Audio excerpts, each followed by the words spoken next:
Hey everyone, and welcome back to our channel. In today's video, we are going to show you how to add comment in drawio. Let's begin. Now, the first thing that you need to do is to log in using your credentials. If this is your first time in drawio, I want you to click the sign up option. And from here, just follow the on-screen instructions and you're good to go. Adding comments in drawio can enhance the clarity, collaboration, and overall effectiveness of your diagrams. It's a very easy thing to do. Now, once you are logged into your account, open the file that you wanted to add comment to. All right. I'm going to click on the file. I'm going to import an image from my device. I'm going to click the resize button.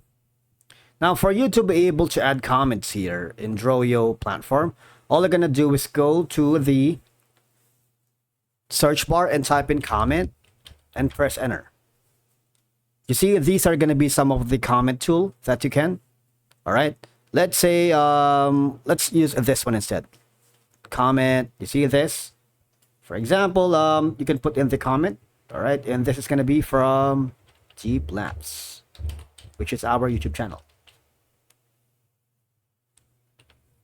That's one way for you to be able to add a comment. Again, you can use this instead.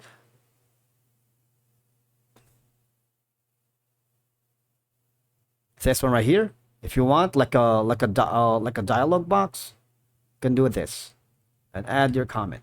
All right, put in the comment inside the box right here. Very easy thing to do. There's a lot that you can work with. Now, if you're using drawio with Google Drive or another cloud service that supports comments, you can use the integrated comment feature to add comments directly to the diagram, because these comments are usually stored separately from the diagram but can be used for collaboration. If you click the share button, you see you can save it to Google Drive if you wanted. All right.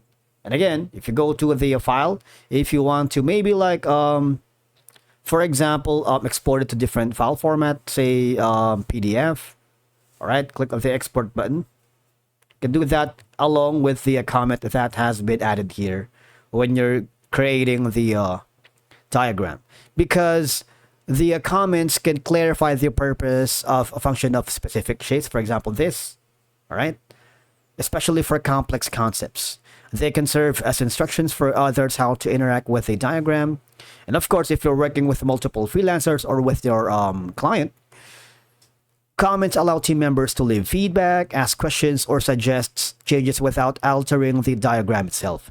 Comments can help track of discussions and decisions made during the diagramming processes, especially in collaborative environments. That's it for today's video. Thank you so much for watching. We will see you again in the next one.